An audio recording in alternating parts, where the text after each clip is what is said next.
Hello friends, आज बहुत ही important topic पढ़ने वाले हैं।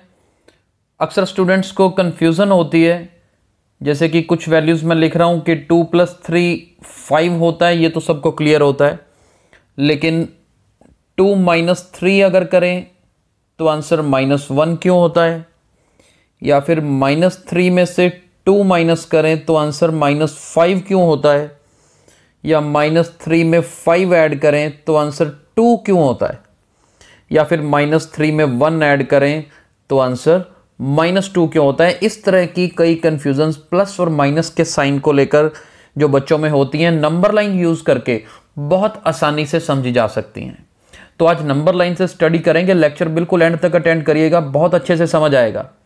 एक बात ध्यान से देखिए, इस नंबर लाइन में यहां पर 0 है। देखिए, आप राइट साइड मूव कर रहे हैं तो इंक्रीजिंग ऑर्डर में वैल्यूज हैं, राइट। बड़े ध्यान से देखिए, राइट साइड में इंक्रीजिंग ऑर्डर में, आप लेफ्ट साइड में जाते हैं तो डिक्रीजिंग ऑर्डर में।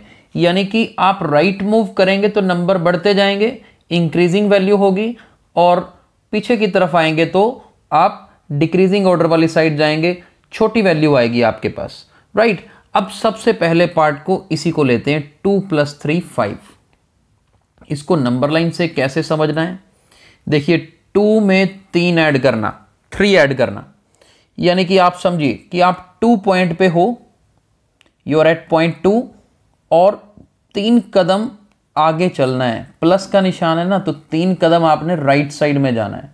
देखिए 2 से 1 कदम आगे जाएंगे तो 3 आएगा, 2 कदम आगे जाएंगे तो 4 आएगा, और 3 कदम आगे जाएंगे तो 5 आएगा। ये समझ रहे हैं आप कि 2 + 3 5 क्या होता है। 2 पे हैं, 2 से 3 कदम आगे चलिए, 2 के आगे 3 4 देन 5। इस तरह से 2 + 3 क्या बन जाता है, 5 बन जाता है।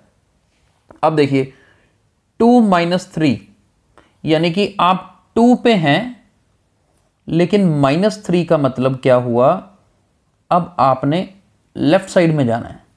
प्लस का निशान है तो राइट साइड में जाना है, माइनस का निशान है तो लेफ्ट साइड में जाना है। अब 2 - 3, 2 पे आप हैं, 3 कदम पीछे चलना है। अब 2 से 1 कदम पीछे आएंगे तो 1 पे पहुंच गए, और 1 कदम पीछे आएंगे तो 0 पे पहुंच गए, और 1 कदम पीछे आएंगे तो कहां पहुंचेंगे, -1 पे पहुंचेंगे।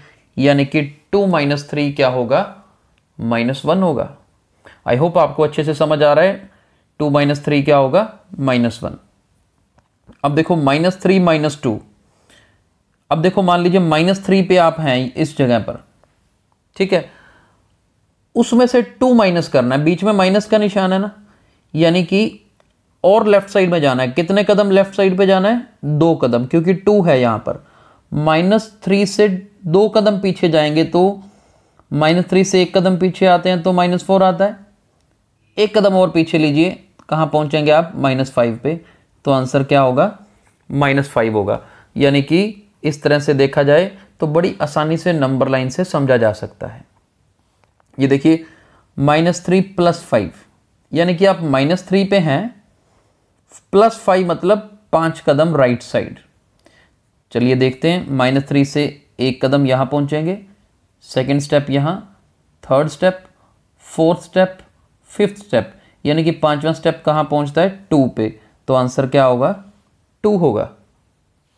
-3 + 1, यानी कि आप -3 पे हैं, 1 कदम आगे जाना है, तो -3 से 1 कदम आगे जाएंगे तो क्या आएगा, -2 आएगा, राइट। तो इस तरह से नंबर लाइन से बहुत इजीली ये कंसेप्ट समझा जा सकता है। आप बच्चों को समझा सकते हैं कि क्यों 2 - 3 -1 होता है, -3 - 2 -5 होता है। ये तो था नंबर लाइन का टाइप। अगर नंबर लाइन के अलावा याद रखना हो तो बहुत ईजी तरीका है कि देखो, दोनों के साइन सेम है तो बस आपस में ऐड होंगे। जैसे 2 और 3 का साइन सेम है, ऐड किया, 5 आंसर। अब देखो -3 और -2 भी है ना, तो दोनों का साइन तो सेम है ना, तो 3 और 2 क्या होगा, 5। दोनों का साइन प्लस का था तो आंसर भी प्लस का, दोनों का साइन माइनस का है तो आंसर भी माइनस का। अगर दोनों नंबर्स का साइन अलग अलग है, जैसे मान लो एक है -3, दूसरा है +10, अगर दोनों का साइन अलग अलग है तो बड़ी वैल्यू में से छोटी वैल्यू माइनस करनी है। यानी कि बड़ी वैल्यू 10 है, छोटी 3 है ना, तो 10 - 3 7। 7 का साइन कौन सा होगा? जो बड़ी वैल्यू का साइन है, जैसे बड़ी वैल्यू यहाँ 10 है, 10 का साइन प्लस है तो प्लस आएगा। अगर यही -10 + 3 होता, एक नेगेटिव है एक पॉजिटिव है, करते तो 10 में से 3 - 7 ही आता, लेकिन बड़ी वैल्यू नेगेटिव है ना, तो आंसर -7 होता। खैर ये कंसेप्ट अलग है, हमारा एक अलग से लेक्चर भी अवेलेबल है, आप हमारे यूट्यूब चैनल नंदकिशोर क्लासेस में इसे चेक कर सकते हैं। तो आज का मेन कंसेप्ट था नंबर लाइन से करना। नंबर लाइन से इस तरीके से आप स्टूडेंट्स को समझा सकते हैं। आई होप सभी को अच्छे से क्लियर हुआ होगा, और अगर आपको ये वीडियो पसंद आया है तो इसे लाइक और शेयर जरूर करिए।